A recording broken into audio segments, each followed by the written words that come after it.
আসসালামু আলাইকুম। আমরা আজকে যে ক্ষেতটির কাছে দাঁড়িয়ে আছি সেটি হলো মিষ্টি কুমড়া। সেখানে হলো মিষ্টি কুমড়া চাষ করা হচ্ছে এবং মিষ্টি কুমড়া ব্যাপকভাবেই চাষ করা হচ্ছে। সেটা হলো আপনারা জানেন যে আমরা সবজি চাষের দিক দিয়ে আমাদের অনেক পতিত জায়গা আছে, যে জায়গাগুলো আমরা কাজে লাগাতে পারি না। তো আমরা যদি সবজি চাষটা এভাবে করি যে কিছু জায়গা পতিত আছে, সেই জায়গাগুলোকে আমরা চাষের আওতায় নিয়ে আসবো। সেক্ষেত্রে এক একটা ফসল দিয়ে যে ফসলটা যেখানে হয় আমরা সেই ফসলটা সেখানে চাষ করব, তাহলে আমরা অনেক উপকৃত হব।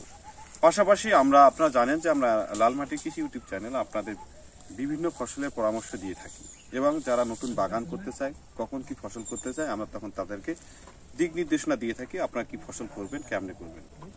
তো এ পর্যায়ে আমরা যিনি আমাদের সামনে দাঁড়িয়ে আছে, ওনার ফসলের সমস্যা ছিল। গত সপ্তাহে আমাকে উনি ফোন করছেন। তো ফোন করার পরে আমি ওনাকে বলছি যে আপনি চিন্তা করবেন না, আমি কিছু স্প্রে ওনাকে দেওয়াইছি। উনি ওই স্প্রেগুলো করছে, করার পরে উনি আমাকে গতকালকে জানিয়েছে যেন আগের চেয়ে আমার একটু উন্নতি হয়েছে। তো সেক্ষেত্রে আপনি যদি আসি ভিজিট করতেন তাহলে আমার আরো ভালো হতো। সেক্ষেত্রে আমরা ওনার কাছে জানতে চাবো উনি যে সমস্যায় ফেস করছিল এখন উনি সম্ভাবনাময় কি দেখতেছে এবং ওনার নাম, গ্রাম, ঠিকানা আমি পূর্ণাঙ্গ জানতে চাচ্ছি। আসসালামু আলাইকুম। আমার বাড়ি টাঙ্গার সাথে আজগার ইউনিয়ন তেলিনা গ্রাম। এই জমিটা ধনী মানুষের, শিকদার বাসের শিকদারের জমিটা। তার বাইরে সাথে রেখে আমরা 4 জনে এই খামারটা করছি। এই খামারে সমস্যা এই আমরা পুকুরে ধরে বিভিন্ন কিছু সমস্যা, লাউ ধরে জুড়ে পড়ে যায়। পরে এই স্যারের সাথে ফোন করলাম, ফোনে আলাপ করে ফোনে আমাদের পরামর্শ দিল। ওনার যে আছে বীজগুলো আছে, এই বীজগুলো দিল, আমরা স্প্রে করলাম। স্প্রে করার পরে এখন গাছগুলা ভালো হয়েছে, ফসলের ভালো। দেশে যে জায়গা জমিনগুলো আছে খালি টিলা করে দিয়েছে, জায়গা জমিনগুলা টিলা না রাখা সবজি চাষ করেন। চাষ করলে দেশের উন্নয়ন হবো, দেশের মানুষের উপকার আসবে। আর স্যার যে পরামর্শ দিচ্ছে পরামর্শ সঠিক পরামর্শের কারণে আমাদের ফসলের এখন মোটামুটি ভালো দিক দেখা যাচ্ছে। ডুগা ডাগিগুলা, এই গাছগুলা আর লাউগুলা ঝরে পড়তেছে না। গাছের অবস্থা ভালো ইনশাল্লাহ। আসসালামু আলাইকুম। এখন আপনাদের যেটা আমি জানাবো, আপনারা দেখতে পাচ্ছেন যে জায়গাটা এখানে প্রচুর পরিমাণে ঘাস। এটা নির্দিষ্ট দূরত্বে 8 ফিট পর পর ওনারা কিন্তু একটা করে ঝাড় তৈরি করছে। যে ঝাড়গুলোতে ওনাদের পরিকল্পনার একটু অভাব ছিল, সেটি হলো আমরা ঝাড়টা অনেক বড় করব, পাশাপাশি আমরা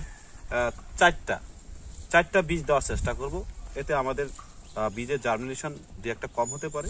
তো আমরা সেক্ষেত্রে সর্বশেষ আমরা 3টা উপযুক্ত হলো চারা রাখবো এবং এই চারাগুলাকে আমরা নির্দিষ্ট ডিস্টেন্সে রাখবো। সেটা হলো দেখা গেছে যে আমরা এরো ভাবে আমরা চারাগুলো বীজগুলো বপন করব, অথবা যদি আমরা চারা তৈরি করে লাগাই তাহলে সেটাও আমরা লাগাবো।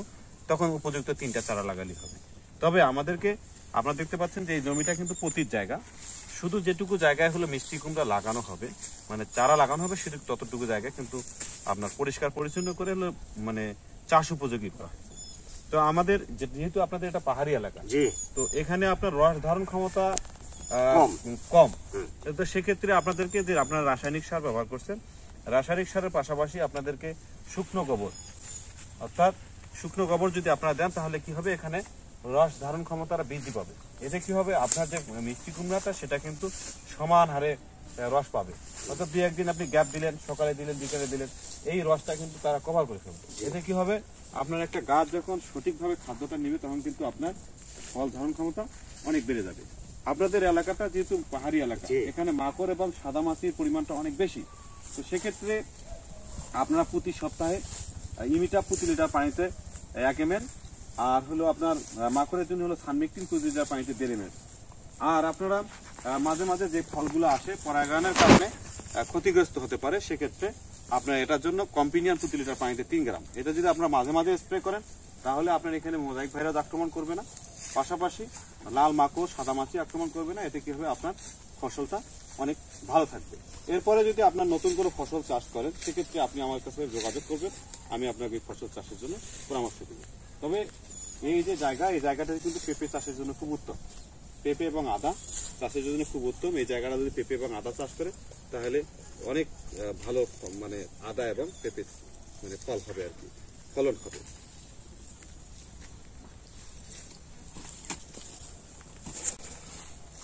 এই আপনার একটা ভয়েস দেই। ওকে করে নাও। আমরা এবারে জানতে চাবো আমাদের যে যার মাধ্যমে আমাদের চাষিরা অনেক সময় যোগাযোগ করে থাকে, তার মধ্যে আমরা বিভিন্ন এলাকার বিভিন্ন মানুষের মাধ্যমে আমরা আসি। সেটা হলো অনেকে থাকে চাকরিজীবী, অনেকে হলো বিশেষ করে যারা সার ব্যবসার সাথে জড়িত, ওনারা বিভিন্ন ফসলের সমস্যা হলে ওনারা কিন্তু আমাদের নাম্বারগুলো কালেক্ট করে রাখে। তখন কি করে চাষিদেরকে দিয়ে দেয় অথবা তাদের নাম্বার থেকে আমাদের সাথে যোগাযোগ করে দেয়। তার মধ্যে আমার পাশে যে দাঁড়িয়ে আছে শফি ভাই। আসসালামু আলাইকুম। আমি একজন সার বীজ ব্যবসায়ী। বিভিন্ন সমস্যার জন্য আমার কাছে কৃষক আসে, তখন আমি আমার মুজাম্মেল ভাইয়ের সাথে ফোন আলাপ করি। তখন উনি আমাদের ট্রিটমেন্ট দেয় বা কৃষকের কাছে ওনার নাম্বারটা পৌঁছে দেয়। ওনার সাথে যোগাযোগ করে উনি এই আমাদের ট্রিটমেন্ট দেয়। ট্রিটমেন্ট দেওয়ার ফলে অনেক উপকৃত হয় এবং অনেক ভালো ফলাফল পাই আমরা। তো আপনার যে জিনিসটা আপনার জানা থাকলো, যেটা আপনাকে আজকে মাঠে নিয়ে আসার উদ্দেশ্য হলো আমরা যে পরামর্শটা এখানে দিলাম, আপনারা কিন্তু একটা দায়িত্ব আছে অবশ্যই। আপনার যে পরামর্শটা আমরা দিলাম, এটা দিয়ে আপনার এই ফসলটা কি পরিমাণ উপকৃত হলো তারা, এবং আপনার এই ট্রিটমেন্টটা তখন কিন্তু আপনার জানা হয়ে গেল। পরবর্তীতে আপনি এটা কাজে লাগানোর চেষ্টা করবেন, সবসময় চেষ্টা করবেন চাষিদেরকে সঠিক সময় সঠিক জিনিসটা দেওয়া। ধন্যবাদ আপনাকে।